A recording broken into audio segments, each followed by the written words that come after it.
तो दोस्तों, भारत के सबसे रोमांचक कार सेगमेंट में मुकाबला एक बार फिर से गर्म हो गया है। आज हम आमने सामने लाने वाले हैं दो सबसे बड़े खिलाड़ियों के 2026 फेसलिफ्ट मॉडल्स को। एक तरफ है टाटा पंच और दूसरी तरफ है हुंडई एक्स्टर। देखिए, एक तरफ है टाटा पंच जो अपनी सेफ्टी और दमदार लुक के लिए जानी जाती है, और दूसरी तरफ है हुंडई एक्स्टर जो फीचर्स और रिफाइनमेंट के साथ मार्केट में अपनी जगह बना रही है। तो इन नए अपडेट्स के बाद आखिर बाजी कौन मारेगा, चलिए पता लगाते हैं। तो इस मुकाबले का फैसला करने के लिए हम इन दोनों गाड़ियों को 5 जरूरी पैमानों पर परखेंगे। सबसे पहले नजर डालेंगे इनके नए डिजाइन पर, फिर चलेंगे कैबिन के अंदर टेक्नोलॉजी और कंफर्ट देखने। इसके बाद परखेंगे इनकी परफॉर्मेंस और सेफ्टी, और हाँ, आखिर में कीमत के आधार पर यह तय करेंगे कि कौन है असली विजेता। तो सबसे पहले बात करते हैं फर्स्ट इंप्रेशन की। दोनों कंपनियों ने अपनी अपनी गाड़ियों को एक फ्रेश और मॉडर्न लुक दिया है। देखते हैं कि कागज पर और सड़क पर ये एक दूसरे के सामने कैसी दिखती हैं। अच्छा, अब ये नंबर्स ना काफी इंटरेस्टिंग कहानी बताते हैं। पंच थोड़ी ज्यादा चौड़ी है और इसका ग्राउंड क्लियरेंस भी बेहतर है, जो इसे खराब सड़कों के लिए एक सॉलिड ऑप्शन बनाता है। वहीं दूसरी तरफ एक्स्टर थोड़ी ज्यादा ऊंची है और उसमें आपको मिलता है 25 लीटर ज्यादा बूट स्पेस, जो लंबे सफर पर बहुत काम आ सकता है। डिजाइन की बात करें तो पंच का लुक ना अब और भी ज्यादा क्लीन और फ्यूचरिस्टिक सा हो गया है, खासकर अपनी बड़ी बहन नेक्सॉन की तरह। दूसरी ओर एक्स्टर अपने एच शेप वाले डीआरएल्स के साथ अपनी एक अलग पहचान बनाए हुए है, और इसका डिजाइन ज्यादा टिपिकल एसयूवी वाला फील देता है। चलिए अब दरवाजे खोलकर अंदर चलते हैं, क्योंकि भाई आजकल गाड़ी का कैबिन ही तो सब कुछ होता है। देखते हैं कि टेक्नोलॉजी और आराम के मामले में कौन किस पर भारी पड़ता है। यहाँ पर एक बहुत बड़ा फर्क साफ साफ नजर आता है। पंच में आपको मिलती है एक बड़ी 10.25 इंच की स्क्रीन, जो केबिन को एक बहुत ही प्रीमियम फील देती है। एक्स्टर की 8 इंच की स्क्रीन भी काफी अच्छी है और क्लस्टर के साथ जुड़ी हुई है, लेकिन पंच की बड़ी स्क्रीन यकीनन ज्यादा ध्यान खींचती है। और ये स्लाइड बहुत बढ़िया तरीके से दिखाती है कि कैसे दोनों कारें अपने अपने गेम में टॉप पर हैं। पंच का 360 डिग्री कैमरा तंग जगहों में पार्किंग और ड्राइविंग को बच्चों का खेल बना देता है। वहीं एक्स्टर में फैक्ट्री फिटेड डैश कैम एक ऐसा यूनिक फीचर है जो सेफ्टी और पीस ऑफ माइंड के लिए बहुत जबरदस्त है। बाकी फीचर्स की बात करें तो पंच यहां एक फुली डिजिटल ड्राइवर डिस्प्ले और बेहतर 8 स्पीकर साउंड सिस्टम के साथ थोड़ी बाजी मार लेती है। अच्छी बात यह है कि दोनों ही गाड़ियों में वायरलेस चार्जिंग की सुविधा है, जो आजकल बहुत जरूरी हो गई है। अब बात करते हैं उस चीज की जो गाड़ी को असली पावर देती है, यानी इंजन। और यहां टाटा ने एक ऐसा दांव खिलाया है ना, जिसने पूरे मुकाबले का रुख ही बदल दिया है। 120 पीएस।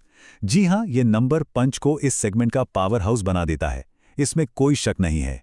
ये वही इंजन है जो आपको बड़ी टाटा गाड़ियों जैसे नेक्सॉन में मिलता है, और ये उन लोगों के लिए एक बहुत बड़ा अट्रैक्शन है जिन्हें ड्राइविंग में थ्रिल पसंद है।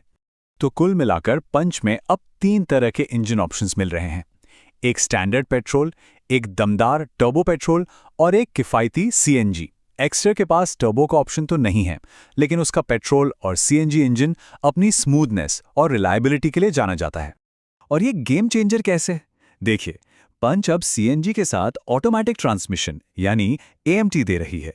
इसका मतलब है कि अब शहर के भारी ट्रैफिक में भी कम खर्च में बिना किसी झंझट के गाड़ी चलाई जा सकती है। ये एक ऐसा कॉम्बिनेशन है जो एक्स्टर में नहीं मिलता।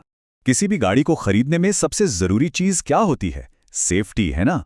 इस मामले में टाटा ने हमेशा से ही एक हाई स्टैंडर्ड सेट किया है। देखते हैं कि नए अपडेट्स के बाद सिचुएशन क्या है। 5 सितारे, बस ये एक शब्द ही काफी है। नई टाटा पंच ने भारत एनसीएपी क्रैश टेस्ट में पूरे 5 स्टार हासिल किए हैं, जो इसे भारत की सबसे सेफ कॉम्पैक्ट एसयूवीज में से एक बना देता है। और अगर इन नंबर्स को थोड़ा और गौर से देखें तो पता चलता है कि अडल्ट सेफ्टी में 32 में से लगभग 31 पॉइंट्स और चाइल्ड सेफ्टी में 49 में से 45 पॉइंट्स मिले हैं। ये आंकड़े साफ साफ दिखाते हैं कि गाड़ी का स्ट्रक्चर कितना मजबूत है और किसी टक्कर के दौरान ये पैसेंजर्स को कितनी अच्छी तरह प्रोटेक्ट करता है। स्टैंडर्ड सेफ्टी की बात करें तो यहाँ दोनों ही गाड़ियां बहुत बढ़िया हैं। दोनों में 6 एयरबैग्स, ईएससी, टीपीएमएस, ये सब स्टैंडर्ड हैं। हाँ, एक्स्टर में एक एक्स्ट्रा फायदा है हिल होल्ड असिस्ट का, जो चढ़ाई पर गाड़ी रोकते वक्त बहुत काम आता है। तो अब हम आ गए हैं सबसे बड़े सवाल पर, आखिर कौन सी गाड़ी लेनी चाहिए? चलिए पहले कीमतों पर नजर डालते हैं और फिर बनाते हैं अपना फाइनल फैसला। कीमतों को देखें तो मुकाबला यहाँ भी कांटे का है। पंच की शुरुआती कीमत थोड़ी कम है, जो शायद कुछ लोगों को अपनी तरफ खींचे। वहीं एक्स्टर का टॉप मॉडल थोड़ा सा सस्ता पड़ता है। लेकिन पंच का जो महंगा टॉप मॉडल है वो अपने दमदार टर्बो इंजन को देखते हुए पूरी तरह से जस्टिफाइड है। तो यहाँ फैसला सिर्फ कीमत का नहीं बल्कि वैल्यू फॉर मनी का है। तो पंच किसके लिए है? सीधा सा जवाब है, अगर ड्राइविंग का मजा चाहिए, अगर सेफ्टी से कोई समझौता नहीं करना, या अगर शहर में सीएनजी ऑटोमेटिक की सहूलियत चाहिए, तो नई टाटा पंच एक जबरदस्त चॉइस है। और एक्स्टर किसे लेनी चाहिए?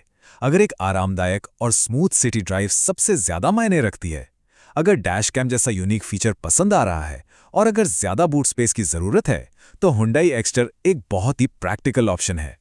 तो कुल मिलाकर कहानी ये है कि एक तरफ है पावर और सेफ्टी और दूसरी तरफ है रिफाइनमेंट और फीचर्स। दोनों ही गाड़ियां अपनी अपनी जगह पर बेस्ट हैं और आखिर में चुनाव इस बात पर निर्भर करेगा कि किसी की पर्सनल प्रायोरिटी क्या है। तो आखिरी सवाल यह है कि आज के दौर में जब फीचर्स, परफॉर्मेंस और सेफ्टी सब कुछ इतना ज़रूरी हो गया है, तो आखिर वो कौन सी एक चीज़ होगी जो इस सेगमेंट के नए किंग का ताज तय करेगी?